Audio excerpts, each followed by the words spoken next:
So we have been discussing about the laws of chemical combination, and on the very first day we had raised one question that suppose I take a book of, suppose I take any book, suppose it is having 1 kg weight, and if I burn it, ash will remain. Do you expect that the weight of the ash will be same as the original mass of the book? Obviously not. And if that is the case, then what about the laws of conservation of mass? To explain that, we have to take one theory from Einstein. It's called Einstein's theory. The theory is very well known. E is equal to mc square. In this case, we'll take it as E is equal to delta m into c square. Now, what are these? E is energy, C is the speed of light in vacuum, and this much delta m is the lost mass. That means, and you must be knowing about the value of C, it is 3 into 10 to the power 8 meter per second. Whenever we burn something, if we burn a book or something, huge amount of energy will be released. We can see that in the form of fire, right? So fire is nothing but the energy released. So the huge amount of energy that is coming out is basically due to this formula. The lost mass is multiplied with c square. Even a little amount of lost mass, you see this value of C is 3 into 10 to the power 8, which is huge. So obviously the square of it will be even bigger. So little bit of lost mass, when it is multiplied with this C square, it will be huge. So that is why even though from 1 kg you are getting little bit of ash only, which is not obviously 1 kg, it is apparently looked that the law of conservation of mass is not being followed, but actually what happens, that lost mass is being converted into energy by this formula. So that is why there is a modified form of the law of conservation of mass. It states that mass plus energy of reactant is equal to mass plus energy of product. Okay, so that is what the situation is. That means we have to consider mass and energy both if we need to understand exactly. This is the modified form. This is the modified form of law of conservation of mass. So this is the addition that I wanted to speak about, and that's why I have raised that question. I hope you have understood. So this is a very well-known question in this particular chapter. Up next, we are going to start with few problems. The first problem is,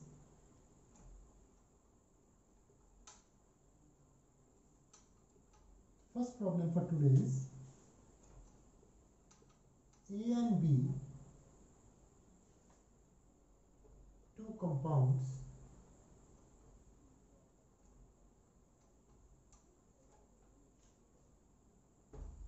are prepared.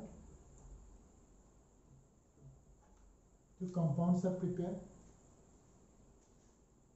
by the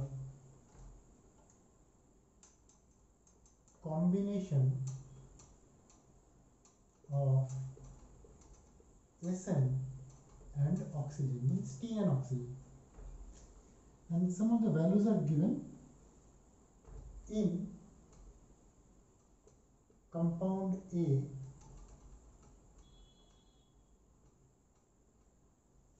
Rather, percentage of tin present in A and B are 78.77% and 88.12% respectively.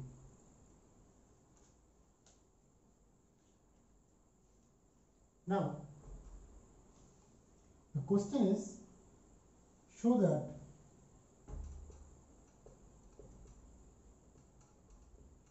they follow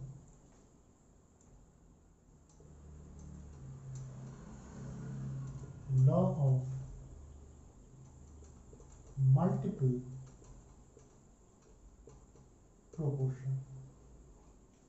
So let us see how to solve this. First thing first, two compounds. In A, Sn is 78.77%. So we are talking about compound A where Sn is 78.77%. So the oxygen should be 100 minus 78.77%, which is, you can see, is 0.23, and here it should be 21.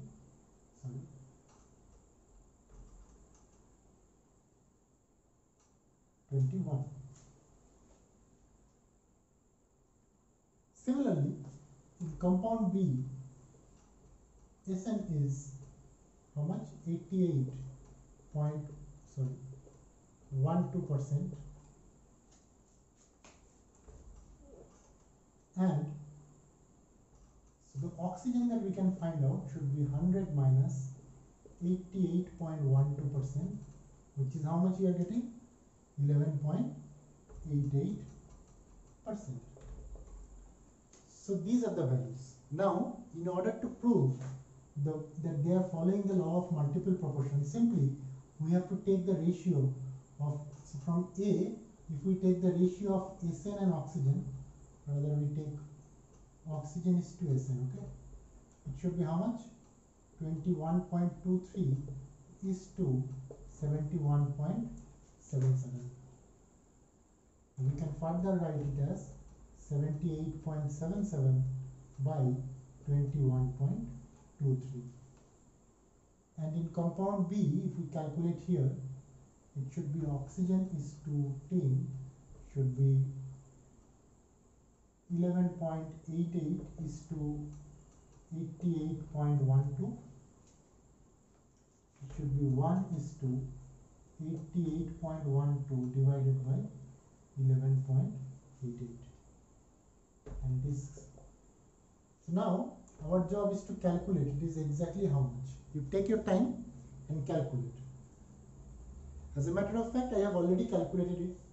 So it is 3.71 according to my calculation. And on the right hand side it is 1 is to 7.92. So this is the ratio of oxygen and tin. Remember, we have kept the value of oxygen as constant. Means the idea of law of multiple proportion is we have to show that one of the element will have same mass.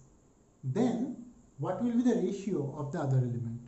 So if we take this one as Sn A and this one as Sn B, keeping oxygen as constant, we can calculate Sn A is to Sn B should be 3.71 is to 7.92. Now, does it look like a simple ratio? It is almost, we can say almost 1 is to 2. Almost. Not exactly, but almost. This kind of approximation we do. So we can see the ratio of tin in A and B is in simple ratio if we fix the mass of oxygen. So it is following the law of multiple proportion. That was the target. So hence it is proved. Write it down. Next one for today is related to law of reciprocal proportion. Question is, copper sulfide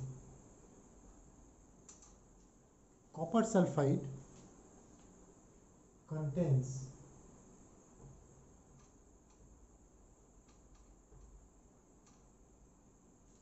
66.6% copper,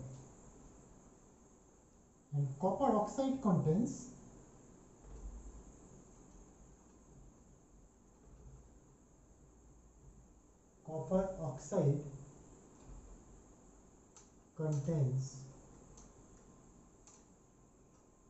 79.9% copper, and sulfur trioxide contains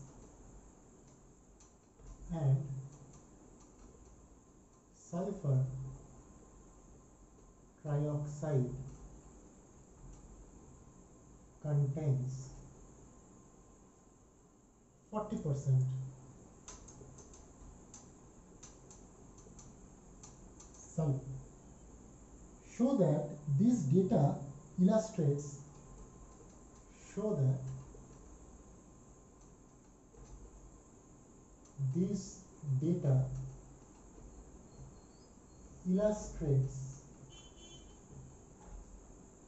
law of reciprocal proportion.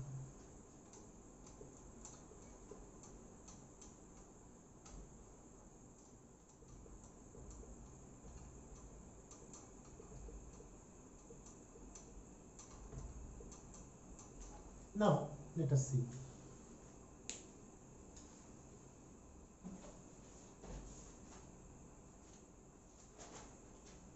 So first of all, you try it.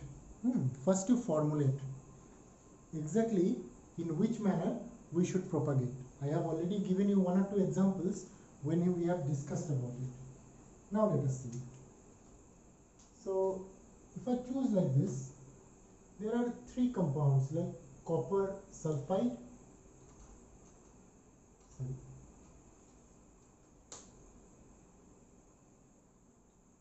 three compounds. So accordingly we have to formulate first how can it follow the law of reciprocal proportion. So copper sulfide, that is there. We have copper oxide and we have sulfur trioxide. So these are the three things. Now check carefully. Although the valency of copper is not mentioned, but we have just written COS and CO. If we formulate this one like sulfur, copper and oxygen,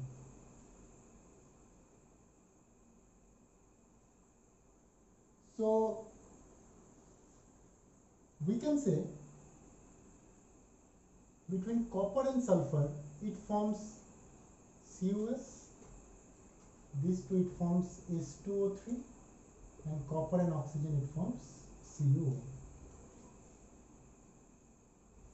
As per our choice, if we choose, it is completely our choice though, if we fix the oxygen as the third element, so in that case we can write it like this: oxygen is the third element, so it is copper and sulfur. Now it forms copper oxide, this is okay, and this is copper sulfide. Now here, so first thing first, if oxygen is the common one, we should take these two, copper oxide and sulfur trioxide. So these two we will be taking first. So in copper oxide, copper is to oxygen becomes how much? 79.9 is to, if I write it as oxygen is to copper, it will be better I think. oxygen is to copper will be 21.1 is to 79.9. So it should be 1 is to 79.9 divided by 21.1. So we are leaving it right like that only. And in sulfur trioxide, oxygen is to sulfur will be 40 is to 60. You can see this value 40% sulfur. 40% sulfur means oxygen is 60 and sulfur is 40. So it should be 1 is to 40 by 60. The purpose is, again, what is the purpose? To keep the oxygen fixed in both the cases. Now we should check the ratio of copper is to sulfur over here. So from these two, we should check copper is to sulfur, which is 79.9 by 21.1 is to 40 by 60. Now this is the scenario. You need to calculate this part.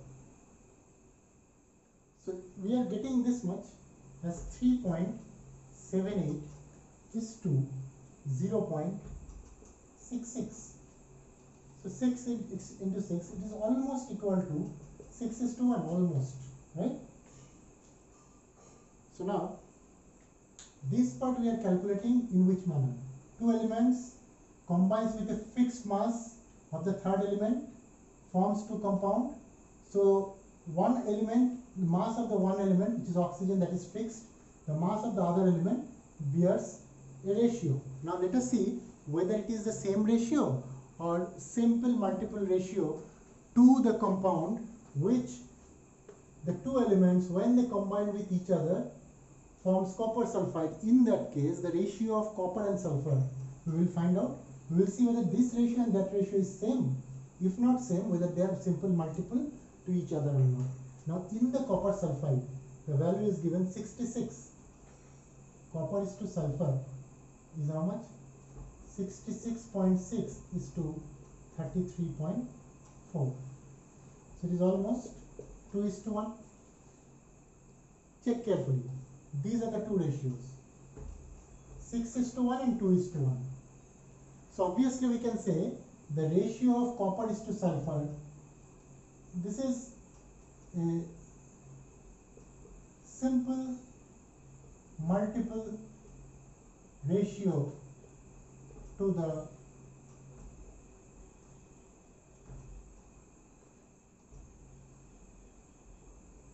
original one. Original one means when copper and sulfur combines to form CuS.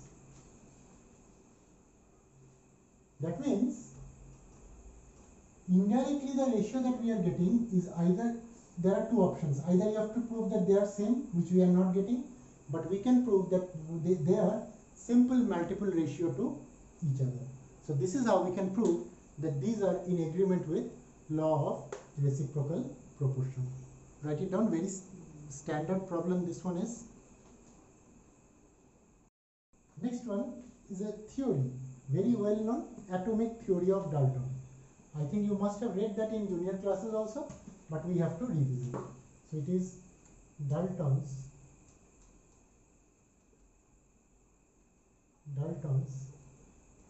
atomic theory. Let us see what is happening. So first is the first postulate of this theory, that the matter is made up of extremely small indivisible particles. So matter is made up of extremely small and indivisible particle. This particle is actually called atoms. First postulate. Next one. Next postulate is atoms of same substance are identical in all respects. So atoms of same substance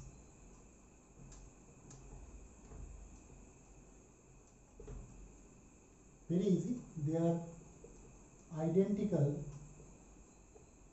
in all aspects. What are those aspects? They are size, shape, mass, size, shape, mass and chemical property. All of these are supposed to be same. The next one is atoms of different substances. So atoms of different substances, they are different in all aspects. Same thing. Fourth one, you are supposed to write down that with full sentence in the time of exam, okay? So here I am writing it in short. Next is atom is the smallest particle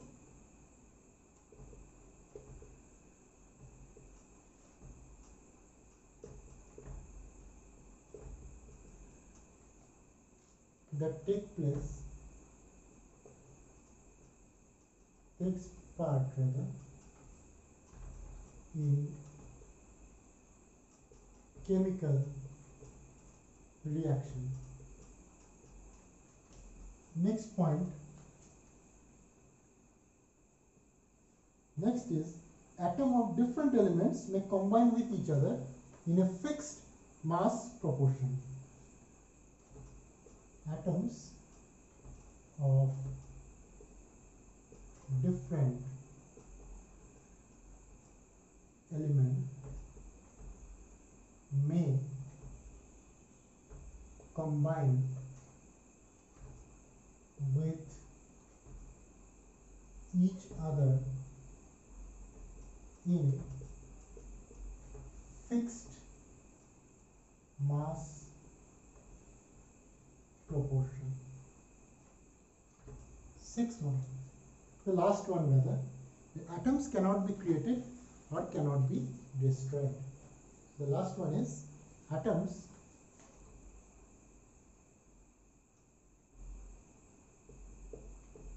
cannot be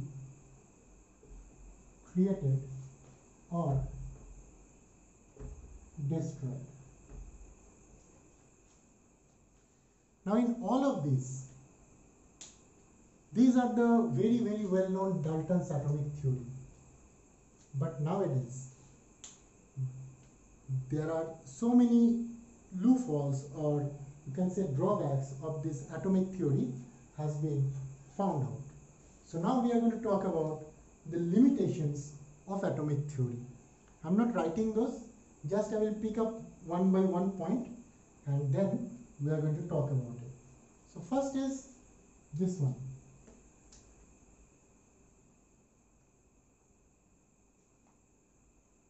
First we will consider this one. It cannot be created or destroyed. Nowadays we have been found out that it can be broken down into neutron, proton and electron. This is one thing. Here also it is written indivisible, but it can be broken nowadays. It can be done. This one you see. Atoms of same substance are identical in all aspects. If I choose after the invention of isotopes, isotopes means suppose one H1 and one H2, same atomic number, different mass number. So it is the atoms of same substance, but their mass is not same. So here also they do differ. Next is atoms of different elements should have different mass, size and shape. That is also may not be correct, because I am writing two examples. Calcium 20, 40 I can write here, and argon 18, 40. So these two are different elements, isn't it? But their mass is same. These are called isobars. So likewise, we could see that the atoms, Dalton's atomic theory is already having these drawbacks, and based on that, a modification has been done to this atomic theory. Next topic is Avogadro's hypothesis. And to understand the origin of this particular hypothesis, we have to go back to two theories. One is Dalton's atomic theory,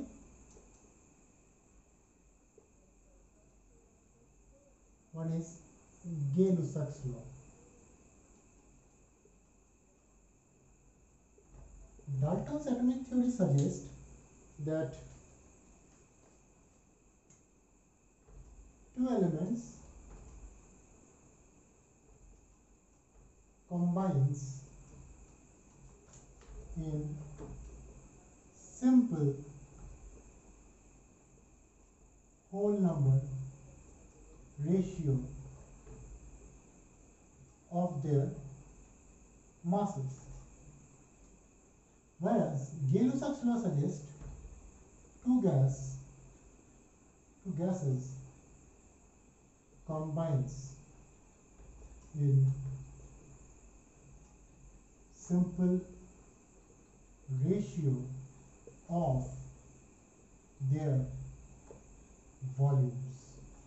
Now that these two has been correlated not by Avogadro but first by a Swedish scientist known as Berzelius. Swedish chemist Berzelius. So let us see what Berzelius has done and what is his input into this Avogadro's hypothesis. So it is called Berzelius hypothesis.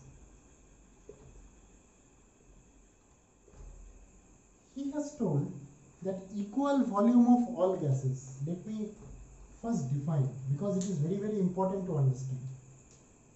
He has first told that equal volume of all gases under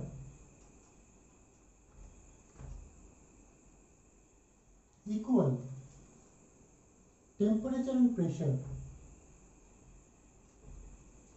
is having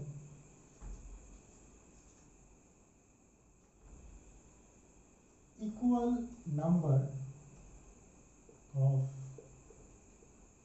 atoms.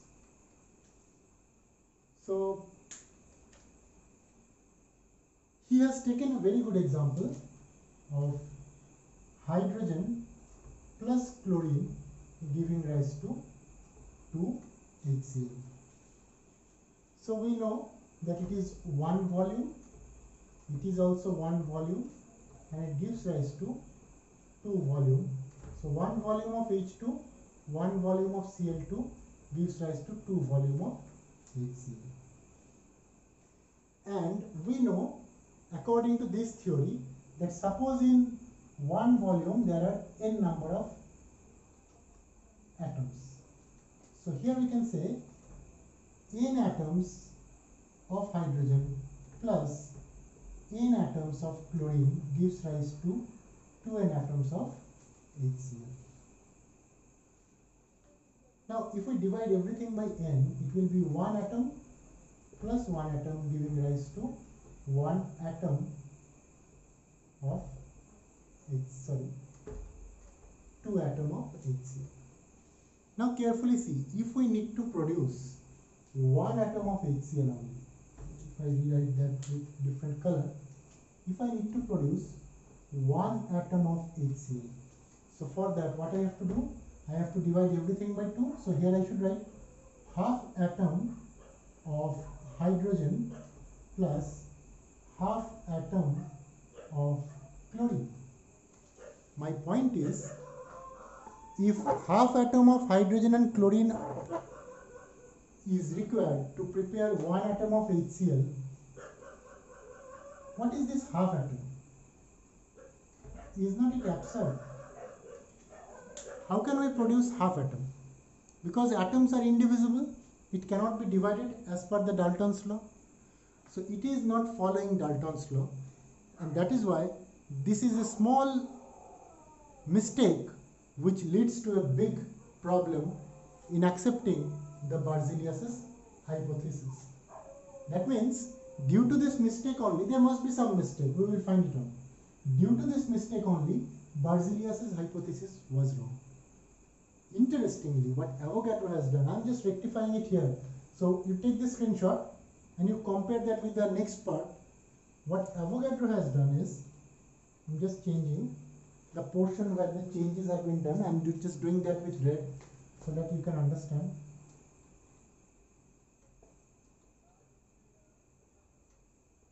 Avogadro's hypothesis was equal volume of all gases under equal temperature and pressure is having equal number of, earlier it was atoms, now it will be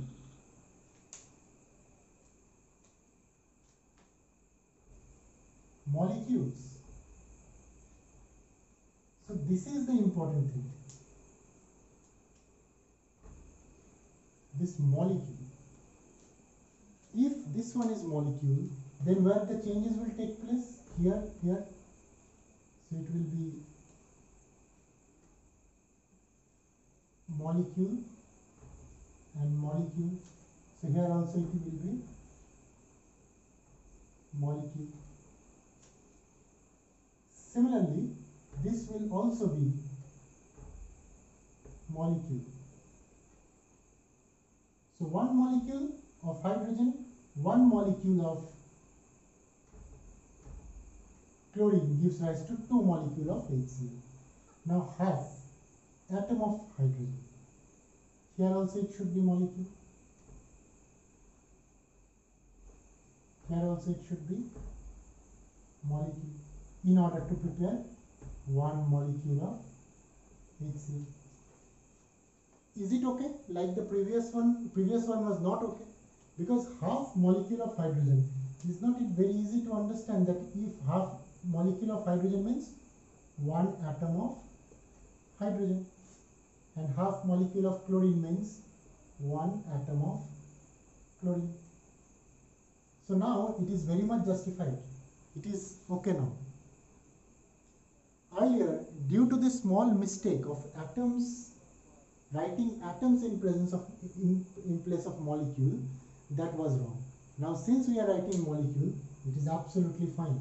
And this is the well accepted Avogadro's hypothesis, because there is no mistake. Here, you can see the red portions where I have written molecule. That is where only the rectification is being done.